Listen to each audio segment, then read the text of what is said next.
మంత్రి గారు చెప్పారు, కన్సర్న్ మంత్రి గారు చెప్పారు. రేపు బిఎస్సీలో మాట్లాడదాం.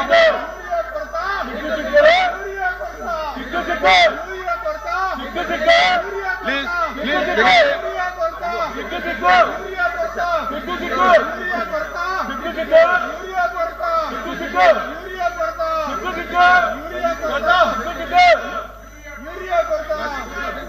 అన్నదాతల అవమానపరిచిన మంత్రి వెంటనే, ప్లీజ్ ప్లీజ్ కూర్చోండి. మంత్రి వెంటనే అన్నదాతల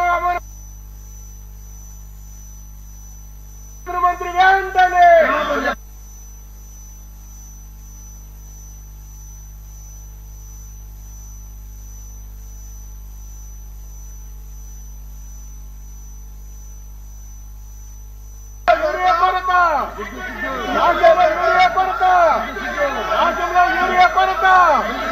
ప్లీజ్ కూర్చోండి. The house is adjourned for 10 minutes.